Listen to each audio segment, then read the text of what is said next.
আসসালামু আলাইকুম guys, welcome to my another blog. কেমন আছো তোমরা সবাই? আলহামদুলিল্লাহ, আমি ভালো আছি। শরীরটা ভালো ছিল না বলে তার জন্য সারাদিন শুয়ে ছিলাম। বিকালে পাপা এসে বলে নাকি চলো তোমাদেরকে ঘুরিয়ে নিয়েছি, তাইলে ভালো লাগবে। পাপা বলার সাথে সাথেই আমরা ভাই বোন রেডি হয়ে গেলাম। তারপর পাপা বাসার কাছের থেকে একটা পার্কে নিয়ে গেল। সেখানে দেখো আমরা ভাই বোন কত বেশি মজা করেছি। ইপারে উঠেছি, ভ্যালেন্সে উঠেছি, দোলনায় উঠেছি, অনেক মজা করেছি। স্লিপারটা অনেক উঁচু ছিল বলে আমি তো একবার পড়েই গিয়েছিলাম। তারপরে আমার উঠতে ভয় করছিল, যদিও পাপা আমাকে ধরছিল যাতে আমি ব্যথা না পাই। তুনলাতার মধ্যে আমি একটু ভয় পাই নাই, তুনলাতার থেকে আমি নামতেই চাই নাই। রাতের বেলা বলে গিয়েছিলাম, তার জন্য একটু অন্ধকার ছিল।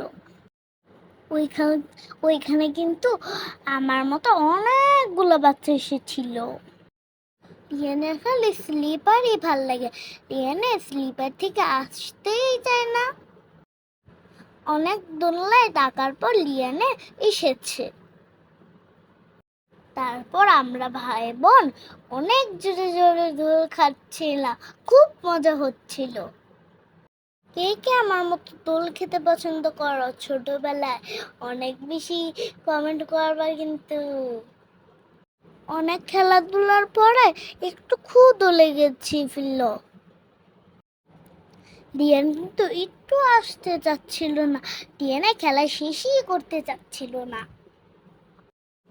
তারপর খেলা শেষ করে গেলাম কিছু খাওয়ার জন্য। তারপরে আমরা নিয়ে নিলাম মোমো। এত বেশি গরম ছিল মোমোগুলো, আমি আর লিয়ান একটু খেতেই পারছিলাম না। মোমো খাওয়ার শেষে বার্গার নিয়ে নিলাম। বার্গারটা কিন্তু খুবই ইয়াম্মি ছিল। যদি আমি পুরোটা শেষ করতে পারি নাই, পাপাকে দিয়ে দিয়েছিলাম। বার্গার খেতে না খেতে পাপা ওয়াফেল নিয়ে আসছিল। ওয়াফেলগুলো কিন্তু খুব ইয়াম্মি ছিল। আমি তো ওয়াফেলটা খাচ্ছিলাম। লিয়ান বলছিল যে ফুচকা খাবে, তার জন্য নিয়ে দিলাম ফুচকা, বেলপুরি। কিন্তু আমি লিয়ান খেতেই পারি না, এটা অনেক বেশি ঝাল ছিল। বাচ্চারা কি এত ঝাল খেতে পারে? তাই মাম্মা পাপাই খেয়ে নিল। খাওয়া দাওয়া শেষে আমরা বাসায় চলে আসলাম। এখানেই শেষ করলাম। টাটা, আল্লাহ হাফেজ।